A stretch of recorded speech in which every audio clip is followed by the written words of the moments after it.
Hello students, अपने subject के regarding एक नया सेशन स्टार्ट किया मैंने। जो भी आप पर्सनल मैसेज या टेलीग्राम ग्रुप से डाउट क्वेश्चंस पूछोगे उसका एक वीडियो के थ्रू सॉल्यूशन फाइंड दे दूंगा, ताकि सभी स्टूडेंट्स है वो सेटिस्फाइड हो सके जो भी टॉपिक चल रहा है उसके अकॉर्डिंग। तो आपका डाउट है आज के सब्जेक्ट में, एक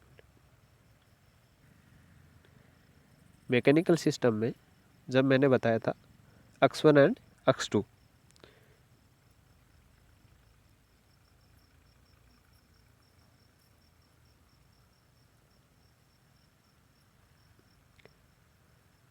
यहाँ पे जो x1 माइनस x2 है उसको मैंने बताया था, एक्सप्लेन किया था। तो उसमें कुछ स्टूडेंट्स के डाउट्स आ रहे थे, तो उनको सोल्व करने की कोशिश करते हैं। फर्स्ट मैंने बताया कि जो डैम्पर है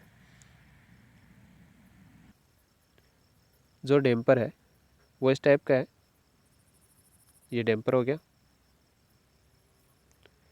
ये डैम्पर हो गया, और सेकंड स्प्रिंग हो गई। स्प्रिंग में क्या है कि हम जब भी फोर्स लगाते हैं ये वापस उसी टाइप से उसी टाइम पे रिएक्ट करती है, अपोजिट फोर्स से रिएक्ट करती है।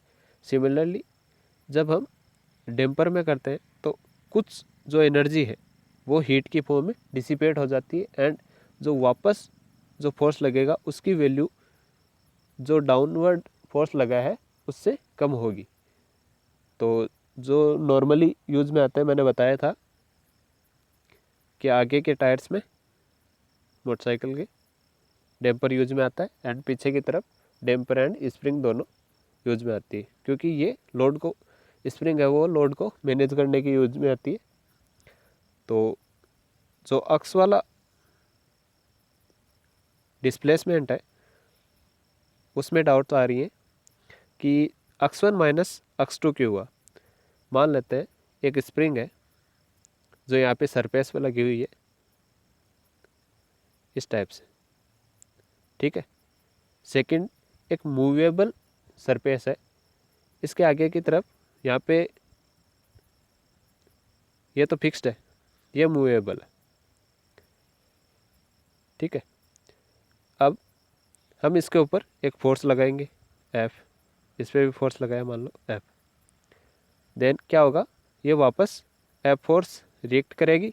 जब दोनों फोर्स इक्वल हो जाएंगे, F1 मान लेते हैं, F1 इक्वल टू F हो जाएगा, देन स्प्रिंग एक स्टेबल कंडीशन में आ जाएगी। एंड जब ये F हटेगा, देन ये जो F1 है वो वापस जो प्राइमरी कंडीशन है स्प्रिंग की उसमें से लाने की कोशिश करेगा।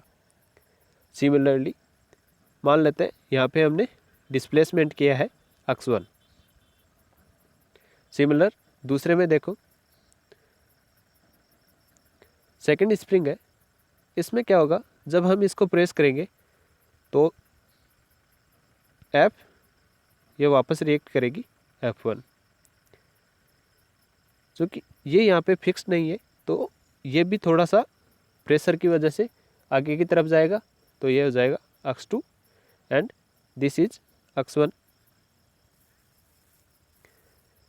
अब मान लो जो F equal to K into X है, इसके लिए तो क्या होगा, K इंटू x1, ये जो वैल्यूज़ है इस टाइप वाली स्प्रिंग के लिए जहाँ पे फिक्स है तो K इंटू एक्स हो गया। बट जो मूवेबल है उसके लिए क्या होगा, इसने स्प्रिंग ने कितनी प्रेशराइज्ड हुई है, कितनी डिस्टेंस तय की है, तो x1 और ये x2 है वो माइनस हो जाएगा, क्योंकि ये जो यहाँ पे सतह है वो आगे की तरफ खिसक गई है। तो x1 माइनस x2 हो जाएगा डिस्प्लेसमेंट। तो spring constant into x1 minus x2 equal to F हो जाएगा। सिमिलर डैम्पर में क्या है, मान लो ये डैम्पर इन दो सतहों के बीच में लगा हुआ है। देन मोस्टली आपको क्या है कि ये सतह है वो फिक्स ही मिलेगी। बट अगर फिक्स ना हो और ये भी कुछ ना कुछ डिस्प्लेसमेंट शो कर रही हो, जैसे यहाँ पे शो कर रही है x2 और ये v2 स्पीड से आगे की तरफ जैसे जैसे हम इस पर प्रेशर अप्लाई कर रहे हैं या फोर्स अप्लाई कर रहे हैं, ये आगे की तरफ मूव हो रही है। देन तब जैसे अगर ये फिक्स है तब क्या होगा, F equal to this F जो कांस्टेंट है, डेम्पर कांस्टेंट, इनटू V, यही होता है F इंटू V। अगर मान लो ये आगे की सतह भी आगे की तरफ फ्लो कर रही है, तो जो डेम्पर है उसमें कितना डिस्प्लेसमेंट हो रहा है, तो वो हम किससे कंसिडर करेंगे। क्योंकि जैसे इसको हमने प्रेस किया तो ये x1 प्रेस हो गया, बट इस x1 में से ये x2 माइनस होगा। क्योंकि आगे की सतह भी तो डिस्प्लेस हो रही है।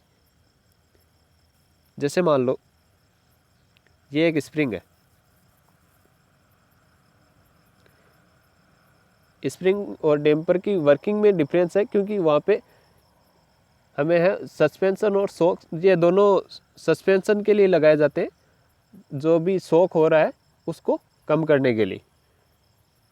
तो ये इमीडिएटली क्या है, वापस रिएक्शन देती है स्प्रिंग, एंड जो डेम्पर है वो कुछ टाइम बाद में धीरे धीरे स्टेबल करने के काम में आता है। तो वर्किंग सस्पेंशन में सेम सी है, तो मैं स्प्रिंग से एक्सप्लेन कर देता हूँ। ये क्या है, मूवेबल है, हम इसको यहाँ पे फोर्स लगाया F, देन डिस्प्लेसमेंट हुई x, तो हम इसको x को यहाँ पे डिनोट कर देते हैं, x1 मान लेते हैं इसको, x1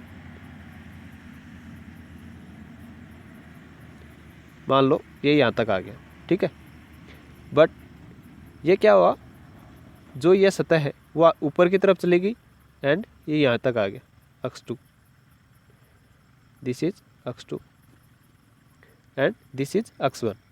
अब x1, अब ये जो स्प्रिंग है इस पर कितना दबाव बना, x1 माइनस x2, क्योंकि जो ऊपर की सतह है वो भी ऊपर की तरफ खिसक रही है, एंड जो x1 है वो तो हो गया कि हम यहाँ पे फोर्स लगा रहे हैं तो ऊपर की तरफ कितनी जा रही है, बट स्प्रिंग पे जितना दबाव है उसमें से ये x2 कम हो जाएगा, तो K इंटू x2 आ जाएगा। सिमिलरली डेम्पर में क्या होगा, ये V1 हो जाएगा और यहाँ पे V2 हो जाएगा, एंड F इंटू V हो जाएगा, एंड जब x की फॉर्म में रखेंगे तो dx1 minus dx2 by dt हो जाएगा। एक चीज़ और बताना भूल गया था मैं, कि इनको सभी को x की फॉर्म में क्यों रखें, क्योंकि हमारे पास हम शॉर्टेस्ट फॉर्म में रखेंगे, हमारे पास एक ही वैल्यू होगी, या तो वेलोसिटी या फिर एक्सेलरेशन और या फिर x। तो सबसे इजी क्या है, डिफरेंशिएशन करना इजी है। देन मान लो कि हमने एक्सेलरेशन रखा, तो कहीं पे भी x की वैल्यू आएगी तो वहाँ पे डबल एक्सेलरेशन ऑफ a रखना होगा, इंटू dt, ठीक है। तो ये थोड़ा डिफ़िकल्ट हो जाएगा, इसलिए हम क्या करते हैं, सभी को x की फॉर्म में कन्वर्ट कर लेते हैं। थैंक्स।